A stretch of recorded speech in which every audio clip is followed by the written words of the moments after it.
Gracias, doña Consuelo, compañeros. Bueno, con respecto a este tema que tanta urticaria ha provocado, me gustaría establecer lo siguiente.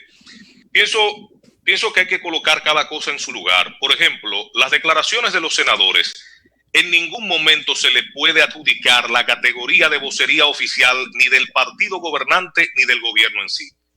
Son dos legisladores que no van a repetir y que posiblemente están hablando a título de conveniencia particular, porque a ellos les convendría quedarse. Claro. ¿Cómo usted le puede dar la categoría de oficiosa u oficial a los pronunciamientos de dos partes interesadas? El amigo presidente del PRM, yo entiendo que le hace un flaco servicio a su condición de presidente del PRM, porque si así fuera, entonces no tendría sentido que él fuera presidente de ese partido. Las voces autorizadas de un partido son el presidente y el secretario general. Ni siquiera el candidato presidencial tiene la condición de vocero de esa organización, En tiempo de campaña es el vocero de la campaña, pero ni siquiera en una campaña electoral los candidatos presidenciales se adjudican la calidad, ni nadie se las puede dar de voceros de la institucionalidad partidaria. De manera que de entrada ya esas dos opiniones no tienen otro carácter que el de la particular conveniencia de cada uno de esos dos señores a quienes no tengo el gusto de conocer. Lo otro es, ¿quiénes son, como decía, los máximos representantes de la institucionalidad partidaria? El presidente y el secretario general, que son los voceros naturales. Un miembro del comité político o de la comisión política, o no recuerdo cómo se llama el máximo organismo del PRM, para poner el ejemplo, por su condición simple de miembro de un comité político, no pueden hablar a nombre de la organización política, salvo que la institucionalidad les dé esa potestad. ¿Me explico? La dirección ejecutiva, Aníbal. Un miembro de la dirección ejecutiva del PRM no puede arrogarse la facultad de hablar de manera oficial como vocero de ese partido. Tiene que ser designado para tal fin por la organización política de manera democrática. Entonces, el presidente del PLD no ha dicho nada en el particular. No lo ha dicho su secretario general, pero mucho menos lo ha dicho el propio presidente de la República, que en su discurso del pasado viernes fue muy categórico y hasta se despidió y dijo que llega hasta el 16 de agosto. En pocas palabras, todo lo que se ha hablado en ese sentido lamentablemente cae en el terreno de la pura especulación. Ahora, ¿por qué se produce ese ejercicio especulativo en esta coyuntura y en este justo momento? Hay quienes sostienen que encuestas de opinión pasadas son una especie de patente de corso o de sello gomígrafo para que un candidato entienda que ya fue electo presidente de la República. Pero resulta que dicen los tratadistas y los conocedores que las encuestas son la fotografía de un momento específico de la realidad. Esas encuestas fueron la realidad de un momento que ya comenzó a cambiar. Hay una correlación de fuerzas que va en sentido contrario a esa encuesta a la que tanto se alude. Y yo creo que ahí está la razón del por qué el presidente del PRM se aventura a hacer un ejercicio de especulación de estas dimensiones. Solamente a quién analicemos, preguntémonos, ¿a quién le conviene o a quién le desfavorece que pase más tiempo para que haya elecciones? ¿Quién resulta favorecido, por ejemplo, en esta coyuntura donde la correlación de fuerzas ha cambiado, el que se postergue la fecha de las elecciones? ¿A quién le perjudica? Al partido que antes estaba en primero, pero que ya las encuestas han demostrado que va en caída. ¿A quién le convendría? Bueno, a quien está creciendo. Entiendo yo, por un ejercicio de razonamiento lógico-deductivo. Entonces, los amigos del PRM se despachan con esta especie, buscando revolotear el avispero, por así decirlo, en términos populares. Pero lo que subyace detrás de esa declaración y de ese querer forzar un tema, porque hay otra cosa también. La opinión del amigo Eduardo Jorge, la opinión de Cristóbal Rodríguez, la opinión de... porque son más. Sí, son más. Porque que si usted va a hablar, usted tiene que hablar con propiedad. Son varios. Ahora, Francés Perdomo es el otro. Yo no puedo desconocerle autoridad académica a una de esas personas para hablar de ese tema. Pero lo están haciendo a título personal. Tienen el derecho de expresar su opinión. Ese es un derecho constitucional. No estamos hablando de constitucionalidad.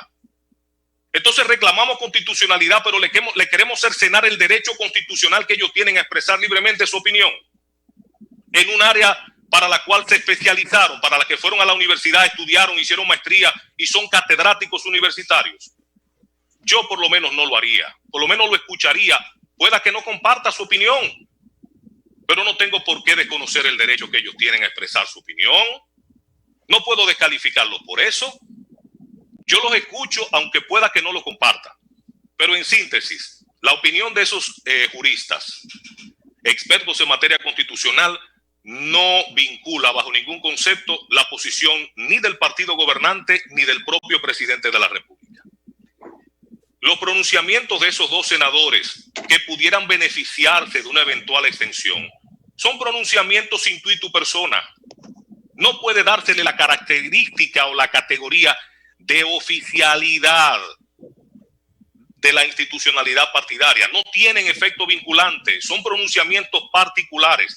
Ahora, usted querer agarrar por las greñas ese punto para traerlo al debate, porque posiblemente se siente en desventaja y sabe que las encuestas lo están colocando ahora mismo en rezago, esa pudiera ser la explicación del por qué quieren a pie forzado meter ese tema. Ahora bien, en el hipotético caso, y desde mi punto de vista remoto, porque el propio presidente lo dijo, me voy el 16 de agosto.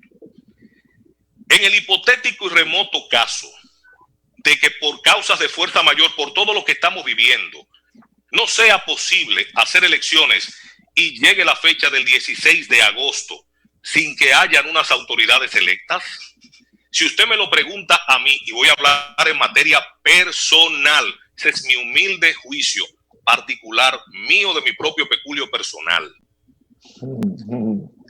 A partir del espíritu de la Constitución en cuanto a la legitimidad del sufragio popular, en un proceso eleccionario que no se pueda realizar, lo más cercano a la expresión libérrima de esa voluntad en términos de legitimidad es que los actuales incumbentes se mantengan hasta que se elijan nuevas autoridades. Pero ahí está. Permíteme terminar. Y por favor escucha lo que estoy diciendo.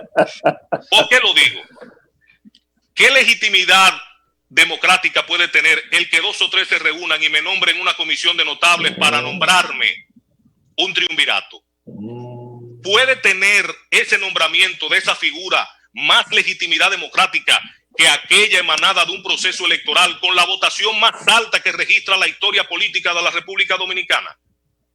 ¿Puede el conciábulo de 2 o 3 poderes fácticos sustituir la expresión libérrima de la voluntad popular? Pregunto. Si me lo preguntan a mí, en el hipotético y remoto caso de que tal cosa sucediera, yo entiendo que lo más dentro de la lógica y el espíritu de la constitucionalidad, porque ahora se ha acuñado, se le ha dado la connotación a la expresión de continuidad de Estado a lo administrativo, pero la continuidad de Estado va más allá de la parte administrativa. Es la continuidad de la constitucionalidad que está basada en la legitimidad democrática, que viene de las urnas y que solamente la puede dar el pueblo. Entonces, si a mí me dan a elegir entre una junta de notables que de manera particular me nombre un gobierno provisional en caso del vacío que se produciría si esto llega. Porque, señores, y si el presidente de la República el 16 de agosto dice, bueno, yo di mi palabra de que yo me iba, señores, muchas gracias, mucho gusto, bye bye, me voy. ¿Qué hacer ante ese vacío constitucional?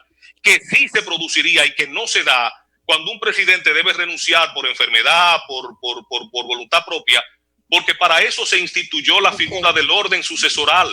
El orden sucesoral no permite que haya vacío constitucional en esos casos, lo cual sí habría en caso de que llegue el 16 de agosto y el presidente, cumpliendo su palabra, se vaya. Entonces, ante ese vacío constitucional, y con esto termino, lo más legítimo desde el punto de vista democrático y de expresión de la voluntad popular sería que la autoridad inmediatamente anterior electa por sufragio general permanezca en el cargo hasta tanto fruto de un proceso eleccionario se elijan nuevas autoridades y que asuman en una fecha acordada. Gracias, Aníbal. Vámonos con llamadas telefónicas. Lea, nos vamos con las llamadas telefónicas. Comunícate 809-540-1065. 1-809-200-1065.